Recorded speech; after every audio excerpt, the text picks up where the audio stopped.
How to add username onto it. Are you guys facing issues to add username onto each application? If that's so, then this video might help you out.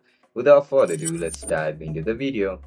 To add username onto each application, first of all, head over to each app on your mobile device. Once you open the app, just simply log in into your account with your registered email and password. Once you create the account, Twitch will automatically add or write down your username. In order to change it, now just simply head over to Edit Profile. After you click on Edit Profile, you can see this option for username. Tap on it. Now click on Change Username. Now write down the username according to your preference.